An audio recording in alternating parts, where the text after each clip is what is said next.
All right, it's 6:30. Let's call the meeting to order. 2.0 prayer. Mr. Whalen? I would be glad to do that. Lord God Almighty, thank you for this opportunity to serve the folks of Stephenson County, the folks at Stephenson Nursing Center, folks that live there and work there. That you help us treat this time and each other respectfully and honorably, and that you would help us make good decisions with the county's money for the people that live and work at Stephenson Nursing Center. And again, I always like to think with the greater goal in mind, doing what's good for others to benefit them the best that we can. I love you and thank you and praise you in Jesus' name. 3.0 approval of tonight's agenda. Do I have a motion to approve? So move. By Mr. Whalen, do I have a second? Second. By Ms. Jackie. Any discussion? Seeing none, all those in favor say aye. Aye. 4.0 review and approval of meeting minutes from October 10th. Do I have a motion to approve? By Mr. Meester, do I have a second? By Mr. Whalen, any discussion? Seeing none, all those in favor say aye. Aye. Opposed? Motion carried. Approval of claims totaling in the amount of cash requirements and manual $201,493.41. Motion to approve. So By Mr. Whalen, do I have a second? second. By Mr. Hadley, any discussion? Seeing none, all those in favor say aye. Aye. Opposed? Aye. Opposed? Yep. All right, public comment. Nope, all right. 7.0, report to the committee. 7.1, administrator's report. Well, my report tonight is a reflection of now my third month of oversight of operations at the facility. Census is what I usually start with. Our census is continuing on an upward trend. As I might have discussed, reflecting the month of August, just that we kind of started off a little bit slow with an average of census around 39. Our census, our referral flow did begin to increase as we got into the later parts of the year. Now that we're in that now, September, October, and then now November. There's just ebbs and flows, hills and valleys throughout the course of each year, just for every nursing facility everywhere. And our referral flow, like I said, has begun to pick up. Most of the referrals that we receive are for those that are in need of short-term rehabilitation, short-term skilled nursing and rehabilitation. And so our process with that is obviously reviewing it from a clinical standpoint, as far as making sure we can meet the patient's needs that will come in for short-term rehabilitation.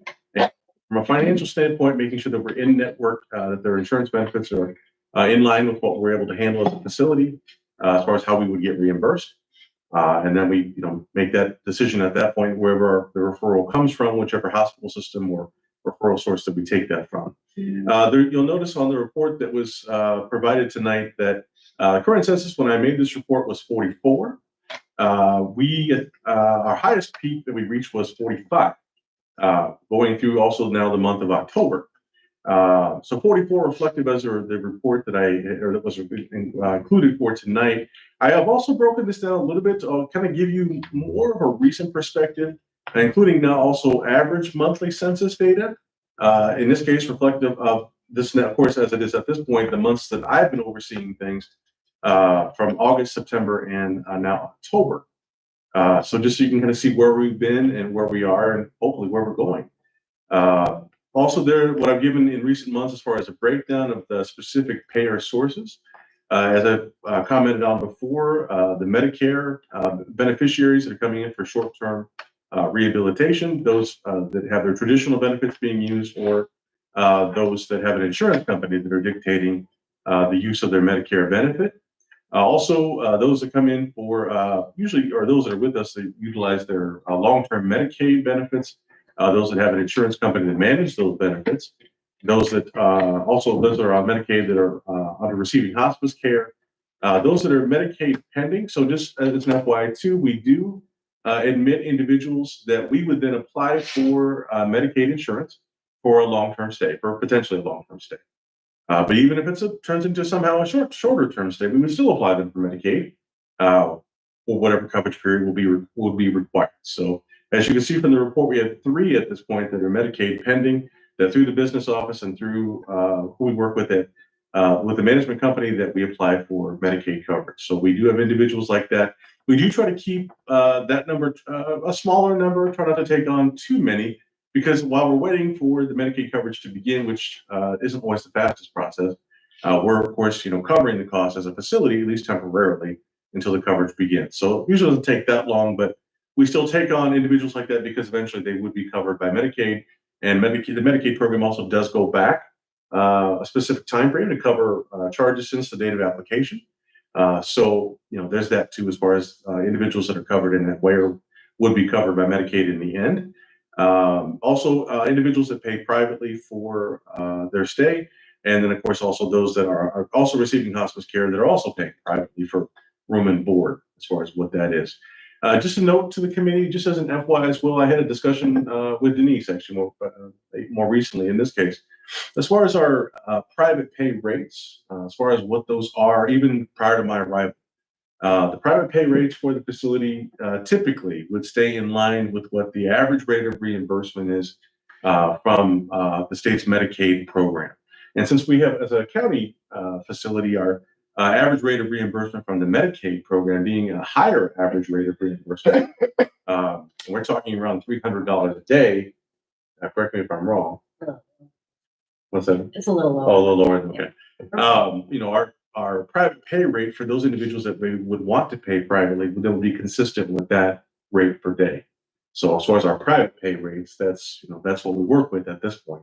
The marketing director had pushed me more recently about, which we discussed too, as far as putting out some more informational sheets as far as the rates, even for our private pay rates, for rooms designed for one person or one resident as compared to those rooms that are designed for 2 people. So just FYI, just as far as how that goes in this case. But again, While you're on that subject. oh, sure. Due to that fact, though, that does make us less competitive to other institutions within the area, correct? For a private pay facility. It could, yeah, Yeah. definitely. It just depends, if price is the key point, the number one factor. Well, I mean, when you're paying it out of your pocket, it certainly could be. Do you know what the percentage difference is at this point? I don't know the current private, do you know that? Jeannie did a comparison with my old employer, with Liberty Village as an example. I mean, they're our top competitor here in Freeport. Sure. They're actually not that far from that. They're approximately $275 a day for a private, semi-private bed. So the room design, bed designed for in a room for 2 people. Just curious. So it's not that far away. We also, 327. so I want to say the business office have received information more recently for the other county homes as well. There's a spreadsheet that she showed me that gives a breakdown for what the other Illinois county homes also have set as their private pay rates. And I think you guys explained this to me when I first came on board, as far as the nature of a county facility is that they're, as far as the reimbursement they receive from Medicaid, that being on average higher, the other county homes would be in a similar situation. So Makes sense. So again, just as an explanation as far as what that is, as far as our breakdown of census at this point, again, still working towards the 50 mark at this point and growing from there. As I mentioned to those members of the committee that I interviewed with when I first interviewed for the position, even at the other in the county home that I operated in Fulton County, that was a smaller facility, a 50-bed facility. So even being kind of where we're at right now in the 40s, I kind of know what that is from my previous facility, but obviously getting the staff and the mentality of breaking past that and having a higher census is what I'm used to begin with anyway. So as far as our census, that's kind of where we're at right now. And again, where we plan to go at this point. From a personnel standpoint, the numbers for the month of October are showing better than what they have more recently, with only one, well, in this case, one new hire for the month and only 2 terminations for the previous month. And as I've remarked to this committee in the past, as far as the employee retention programs that we continue to try to put into place for the staff at the facility, especially to increase in employee longevity, stability as a whole. And I think, well, suffice to say, as far as the effectiveness of those programs, we continue to work in that way to stabilize and to, also to retain the staff that we hire as well. because obviously there's a lot of choices out there as far as skilled nursing facilities that people can work at. So we want to be, of course, the top employer. And we have many ways to do that. So we continue to work in that way as well. As far as a regulatory status update, as far as Illinois Department of Public Health, otherwise known as the state, at least the regulatory arm of it, we, God willing, God help us, we continue with no concerns and that with that as far as complaint investigations or facility reported incidents or anything on that level, and we continue to try to maintain that on a daily basis. One item, excuse me, one item I would note was communicated more recently was, and I'm still investigating this, and I communicated this to the management company and to Georgia and Nicole, I think more recently too, as far as what's called a civil monetary penalty that the facility, any facility can get assigned to by the federal government related to either a deficiency, a citation that was received, in this case from the beginning of 2022, so well over 2 years ago. I'm still investigating what that's related to, what had caused that, and why would we receive that. The amount of that civil monetary penalty is $20,000 in this case. So that is expected to be paid, I mean, at this point, because they only allow, as it was, a 14-day period for that to be paid. So the expectation is that we would pay that as to whatever the occurrence was, but I'm working with the state in the meantime to determine exactly what survey that resulted from, because that's prior to the current management company, and that's prior to my, obviously long before I could come on board. So I'm investigating what that was related to, and just make sure I have current history on that as far as what that was. So, but as I said, at this point, we, God help us, outside of our annual survey, which we are still expecting, we don't have any concerns on that level at this point, as far as whatever that maybe originally was. So I will give a committee in the December meeting, for the committee's sake, I will give a report as to exactly what that was and what that resulted from, in this case, since I don't have that information right now, as we just received that. So as far as, again, with the state, I have no further updates on that, as far as anything related to that. Mr. Chairman, you asked me in recent months as far as an update on the facility's comprehensive rooftop airflow systems repair. I got a report update as of today as well from Loschers here in town, that the 2 pieces of equipment that were special ordered, the 2 remaining pieces of equipment, are expected to be received by the end of this week. So I guess in this case tomorrow. And expected installation is expected to be the first week of December in this case. As to why this has drug on for a couple months now, at least, I don't know exactly, but that's what they're telling me at this point. So, but I told them that has to obviously be completed. So we have submitted payment for the work that has already been done, which was around $81,000, and that was pulled from one of the facility's capital funds. Working with the county treasurer just to access those funds, and not to mention the finance director for the county as well, just to utilize the funds that were set aside at the beginning of the year for that work. So that was already submitted for payment as far as the work that's already been completed. So just as an FYI, as far as that in this case. As far as the safety committee update, again, as far as the holding of our safety committee meeting for the facility as a whole, again, as far as a review of any potential workplace hazards and safety issues, no new workplace injuries, work comp claims in this case. So that's, we continue to look out for any potential hazards or workplace hazards or concerns facility-wide, but nothing really further to report as far as this month either, thankfully. So we continue as far as our monitoring as far as those areas, as far as potential concerns, as far as that goes. In the number 6, the miscellaneous items section, as far as the current audits the facility has been going through more recently, working with the management company to address specifically those individuals in the, I would say even recent past, possibly even last year in this case, that came in for short-term stays, short-term rehabilitative stays, who use their short-term Medicare benefits, Medicare Part A, which those are a particular focus, not that the residents stay long-term as far as the Medicaid program, not that they're not as much of a focus, but because we get reimbursed at such a higher level for the short-term stays, the federal government, under their oversight, will periodically, again, this is for facilities nationwide of any kind, regardless of the type of ownership, we'll audit, go back, look at documentation to make sure that all the T's were crossed and all the I's were dotted. And if any little thing was missed, they have the ability to recoup funds from the facility that were paid out, obviously already, depending on, whatever it is that they find. And so we've been just kind of jumping through all those hoops and getting that completed as far as the individual short-term residents that were reviewed in this case, and as far as just getting through those at this point. And we've been doing a fairly good job, I would say, working with the management company staff to get through those processes. So no major concerns that I'm aware of at this time that I would have to report as far as that goes. We talked, Mr. Chairman, as far as the VA agreement.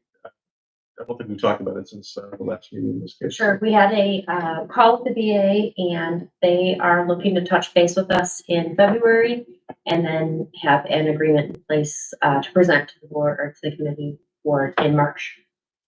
Yeah, good news all the way around. So good progress there. And the thing I might have mentioned in last month's meeting that we've had inquiries from individuals wondering if we had a VA contract. So I think if we had that back, that would be of a benefit to the facility as well.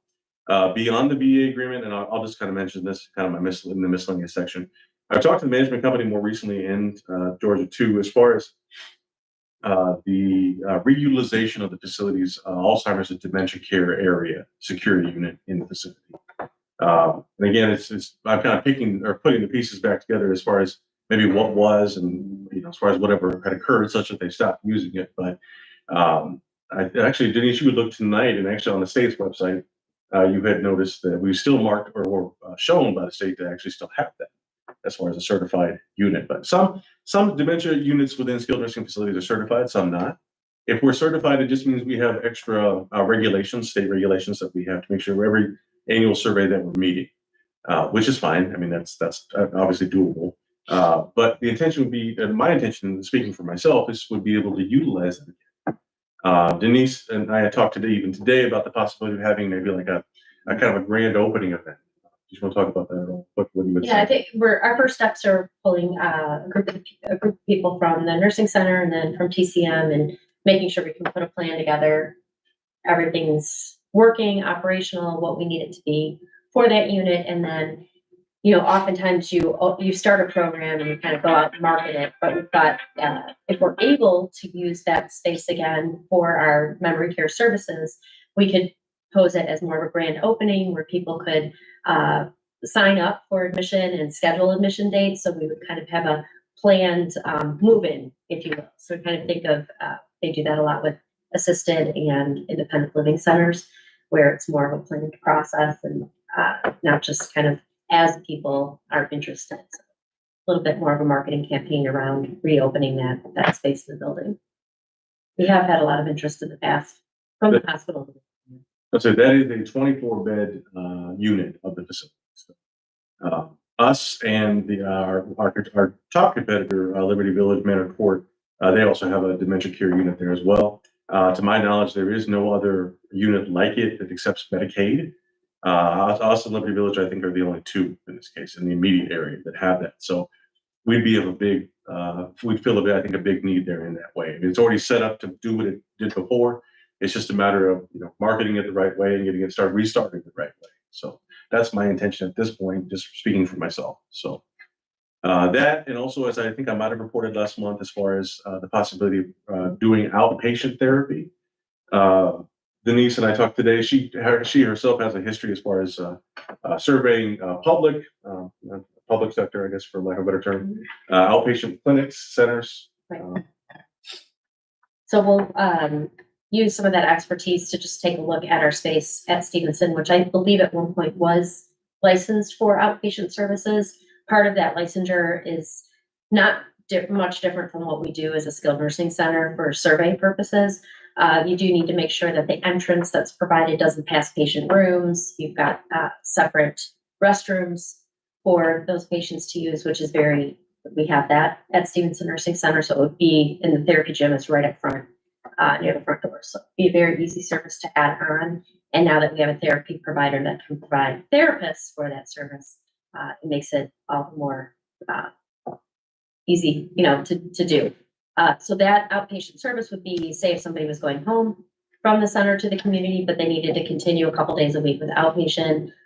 Anybody from the community, any of you you know, God forbid, but you have your private insurance, we have a contract with that, you could come in and have your physical, occupational, or speech therapy services there, as long as we had a contract with that insurance provider. And then, of course, anybody in the community that have Medicare would be eligible as well. So it's just a nice plus for the community. My intention with Stephenson Nursing Center, speaking for myself, is as it was even at the Claver, at the other county home, is making the facility more of a community resource. And beyond just a marketing point, even for county employees, come in and maybe receive outpatient therapy services if they were actually to need that. Maybe incorporating that service in that way, let alone for the public that, they would come in for, their loved ones would come in for, outpatient therapy, so they would go to any other outpatient clinic.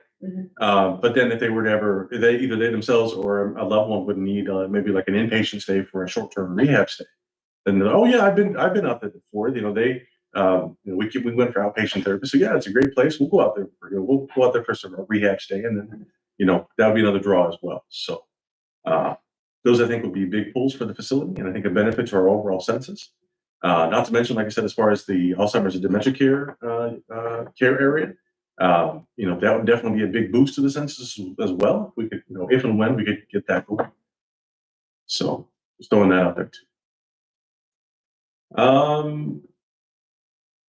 What else to bring up? I can't remember. But those were the two as far as update, as far as marketing points that I wanted to bring up today, as far as this month's meetings. I think that is all I have. All right, any questions for Marco? This is more probably for Denise. Those sound like great ideas for improving the census out there. I had a relative who just recently passed away that was in the one in Liberty for the last 4 years, I do believe, so I'm very well aware of that. I've been there. Yeah, it's really a nice setup, and it's usually pretty full. I believe that. Do you know why TCM hasn't recommended any of these things in the past years? I mean, these seem like really good ideas. Yeah, I think we just moved, everyone relocated back over to the side of the building where that memory care section is at. And really just looking at getting the staff, decreasing the agency, getting our own staff in, being able to do the training and education. Because you do have to have a certain number of hours. Sure, no, I know we Level did. of communication. Yeah. So definitely been on the radar. It's just having the right people in the right positions to be able to Just be a curious. driving force. Yeah, Thank you. definitely on the radar. And Yes. therapy has been, we turned over therapy, so we had to, again, get the right partner with therapy before we could provide outpatient. Right. So, That's what it was. That was the thing I couldn't remember. I will tell the committee that, because I've been here now since the changeover in therapy companies to renewal rehab. And you guys had asked me, the committee had asked me previously as far as my thoughts of them. And, and I had said at the time that I worked with them previously. The quality of therapy services and the availability of therapy services that I've seen since they've come on board is far beyond what we had. I do not have residents, expressing complaints as far as the level of therapy that they're receiving. So it's been a much needed improvement. So the change to the therapy company has really helped. We'll say that. Good deal. Bill? Yeah, just on the history of the VA, we had words of 8 to 10 people out there one time, and I know for a fact we have people in veteran homes that are out of town now that might come back to Freeport. If it gets advertised that are, I think one from Kankakee. I mean, there's a veterans home in Kankakee that's quite far away from There's here. one in Mantino nearby there. Yeah. Correct, yeah, so. We might be able, if we do, might be able to get some of them from the veterans home coming back. I could be wrong, but based on what I'm aware of at this point, there is not. I don't think Liberty Village either. I don't think there's another facility in the immediate area that has a VA. I think, Only one I'm aware. I think right. yeah, I think it was one in the area with Okay. a woman on the call with us. Okay. And we have a high population of seniors and veterans in this community also. Chairman? I'll get back to the CMP. This apparently happened in 2022. This is dated January 2022. Can you give me any information as far as will we notified? And We were just, as soon as I received the notification, which was sent electronically in the federal government systems, I had emailed that out to the management company and to Georgia and Nicole as far as that the appearance of that. It was a very straightforward letter, just speaking to, what was being assigned or as far as the amount. And now I have to go back and see what, because when I looked it up as far as what surveys occurred at that time, I didn't see any that reached that level. That was, the facility had received this, a deficiency or citation that would have reached that level. So I'm clarifying that as we speak.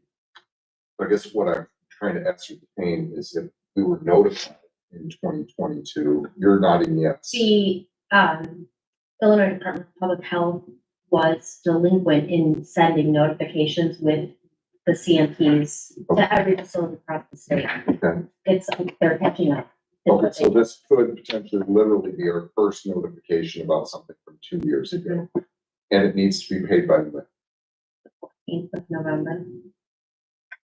Okay, so in the past, when we got CMPs, we had the ability to, if we paid by a certain date, have a deduction, or is there any possibility with this? It doesn't say that on the letter that we. I did not see received. that indicated. We just got it. So they'll have to be in Tuesday. Thank you. All right, any additional questions for Marcos before we move on to TCM? Great, Denise. Okay, playing the role of Mike Filippo. We have the P and L attached from, September. We had $422,594 in income in September with, $490,201 in expenses for a loss of $67,607. If anybody has any specific questions to that, or it's census related, obviously, we're working to grow that census back up. 40 number, so. And then, next on the agenda is the AR report. And we are going to be talking about bad debt, so I have a little bit more information on that, as it relates to that greater than September column, which is over that 200,000. But everything, on here, no new payers added. Eventually, in March next year, we'll hopefully see the VA on here as a new payer on our AR aging report. Again, you have a chance to look at that. I don't know if anyone has any specific questions or anything I can answer.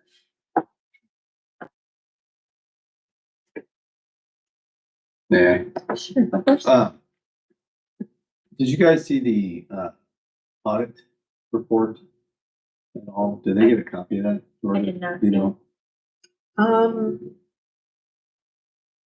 One of the things that the audit talked about was nursing home receivables. Okay. Failure to properly track and adjust the allowance for doubtful accounts could result in misstatement of nursing home financial statements. They recommend that management review the monthly written report covering past due accounts. Such report would provide information on which management could base decisions about need for stronger collection efforts, need to write off particular accounts, so on and so forth. I assumed, I guess, that you had seen this because that's why we got the other spreadsheet with the detail there. No. Okay. Can we make sure they see a copy of that? Because that's going to come into another question I have. If I can, Mr. Wheeler, I will tell you that she and I discussed actually that very thing, not that exact document, but that very topic today, with regard to management of accounts receivable as far as claims that are received. Just speaking now the time that I've been on board, I've spoken with the county treasurer as to certain information that I'd like to go through myself just to establish at this point who our primary vendors are, what our normal, as far as our normal payments are, as far as the companies that we've been working with on the regular basis. So that I can I wanted more control over that process. And I think you're talking about payables. I think Mr. Whale's talking about receivables. Oh, I'm sorry. That's okay. I think. Payables process are all different. Okay. Yeah, one of my biggest struggles in being part of this committee has been this accounts receivables bit, because as a business person that's been in business for many years, looked at many P&L, this is just it. You can't run a business the way we've been running. So, and we've been at this for 2 years now. Just really struggled with it. So I'll leave that statement. as is. But I know one thing that they are recommending is that at the end of the year, the other thing that audit recommends,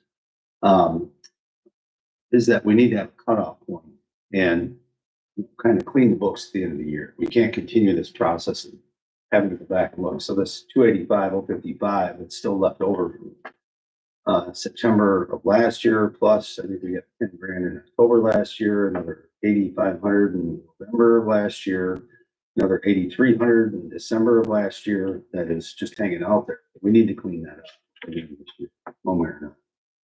In my opinion, again, I defer to the rest of the committee on that. We got to figure these things out. And I think the recommendation that they have is tying that to some monthly review process. We can knock this stuff out or get it off. One of the two. We did discuss that topic today as well. That spread, I've got another spreadsheet in front of me here that talks about resident AR aging, but it doesn't tie this to anything. It just says resident 1, resident 2, resident 3. I don't know who these people are. Where does that fit into the AR spreadsheet back on the other side, if that makes sense?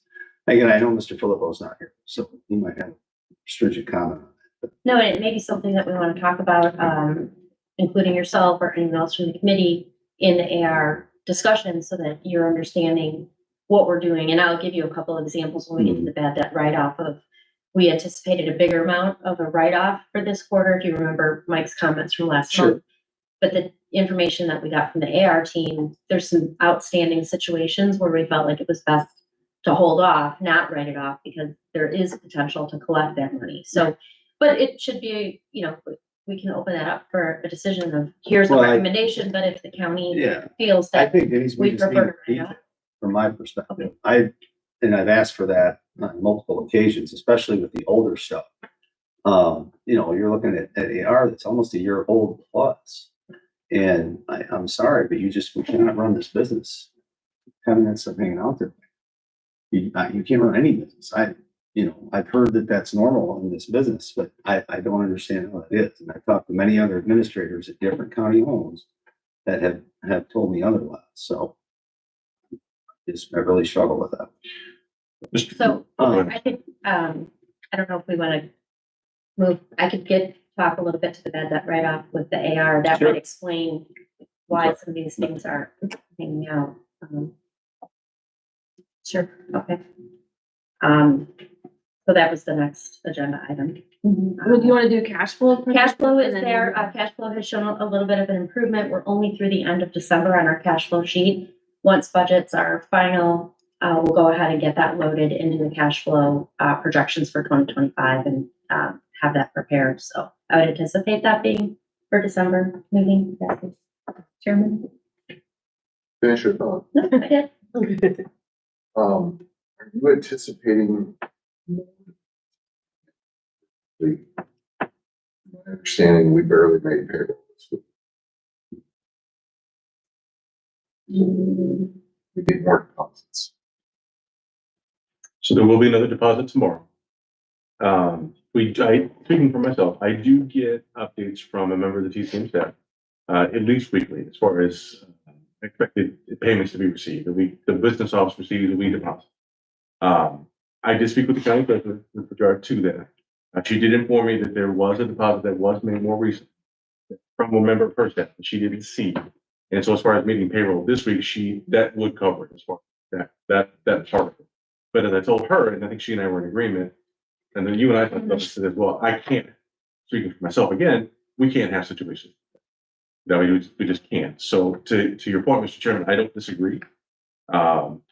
And even for my part, I intend to do more of a detailed analysis as far as recent months to make sure that that's not, because I wouldn't have assumed that the previous concern. I mean, I wouldn't have assumed that had happened. Yeah.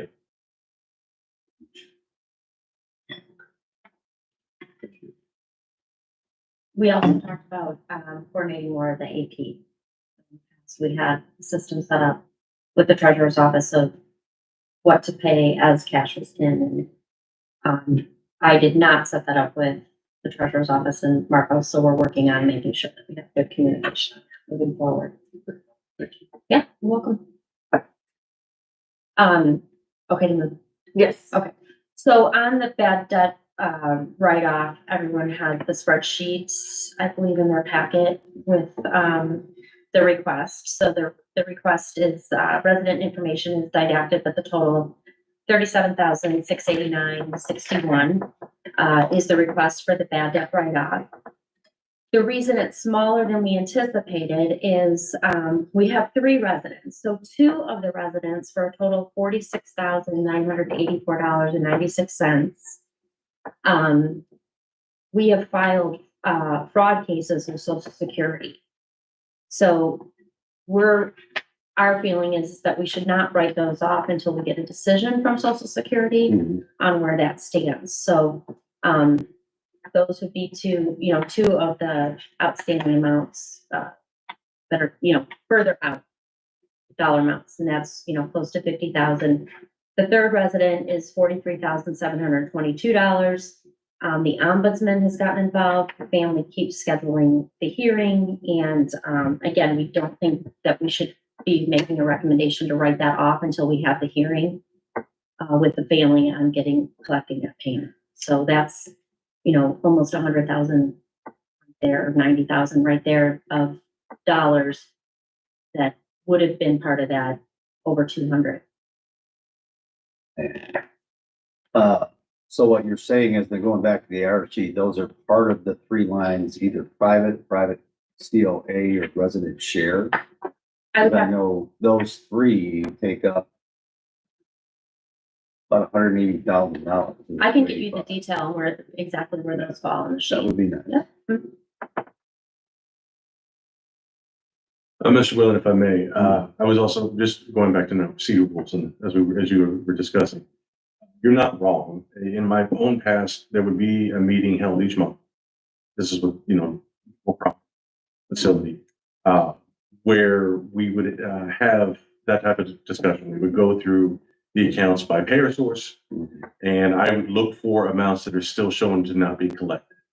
And what I would say to that is, I can't speak for the past, whatever time range we're going to go back, but I can speak for the time that now that I've been on board and going forward now as well.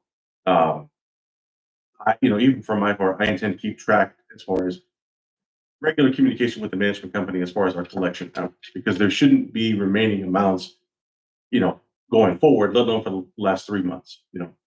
We should have a clean aging, at least in the short term, more recent short term, going forward. Again, I can't speak for the past, but I can speak for the more recent short term and now going forward.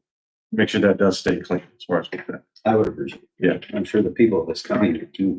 Exactly.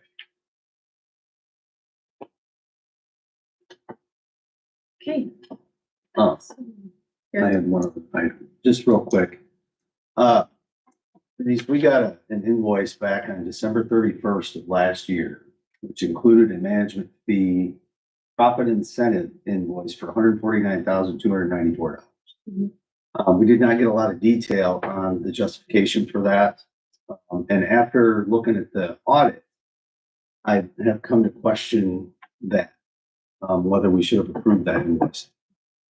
So I would not ask for anything today, but next month I would like a detailed review of TCM's justification for taking that management fee of 6%. Well, it was based on 6% of gross patient revenue, the net profit, right, being greater than 6% of the gross patient revenue, which I think is very ambiguous, in my opinion.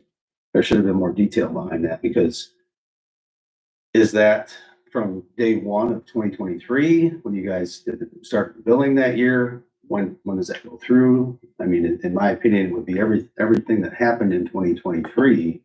Did we end in a profitable situation, right? As a 6% net or gross profit against, or net profit against the gross patient revenue. And some of the detail that I look back on was very, I didn't get a lot of comfort, I guess. If you guys earn that, I want you to get paid for it. I'm not, I don't want to, but if we didn't hit that mark, then obviously I don't believe you should. Okay, so when I look at the numbers that Sickich, and after talking about it with our accounting firm that did the audit, their, in their consideration, that mark was not met. So obviously TCM believes it hit that mark, and I'd like to understand, I want to review that again before we have a cutoff here at the end of the year. Does that make sense? That makes sense. So thank you. I would appreciate it. Do you have any documentation from Stickett that I can? I think I just asked her to share. Oh, with I just, us with you. sent you the link for the website where it's posted, and then I'll send the PDF. Okay, But thank you you. have access to it at least, yeah. But part of my question too goes back to this AR that's not collected. If there was billing that was done on an accrual basis that shows that TCM did indeed hit this profit target, when in fact those revenues were never collected by the end of the year, how are we handling that? It doesn't say anything in the management bonus agreement. It just talks about net profit greater than 6% of total revenue. But again, if you build revenue that was never collected, how are we doing that? We can write that off and take that off the top. Well, then if you do that, because I think the numbers that I saw, I believe the gross profit was around 7%. And that was based on the numbers that TCM put forward for receipts from customers and users, where Sickich's number was about 5.6 million. I believe TCM's was 5.9. Again, there's a lot of discrepancies there that make me a little uncomfortable. I just want to be accurate and honest about this stuff. Again, I don't want, if you guys earn the bonus, I want you to get it. No issues with that. But it seems like we're on a fine line there, and I want to make sure, in fact, that you did the work to earn that bonus. I would appreciate reviewing that. Okay. Thank you, Madam that sounds Chair. good. So back to approval of bad debt write-off. Q3 2024. Motion to approve. Approve. Mr. Conley. I'll second. Mr. Whalen. Any discussion? Seeing none, all those in favor say aye. Aye. Opposed? Aye. All right. 9.0, old business, no old business. 10.0, public comment. Please state your name and you got 3 minutes. My name is Lynette Williams. I will take. When I was getting ready for this meeting tonight, to this public, and I was looking for the meeting minutes for October. They are not behind. And the last time I think the meeting minutes here was in August. I just wanted to make something aware of what was going on. I didn't know how this works. I will double check those, however, the previous meeting don't get posted until after the approved meeting. And that would make sense. To comply, we have 30 days from the approval. So I'll double check those previous. It still makes September outstanding. I will check. That's it. That's all I had. Thank you. You're welcome. 11.0, adjournment. So move. And Mr. Bush, second, Mr. Wheelan. Any discussion? All those in favor say aye. Aye. Opposed? Have a good evening.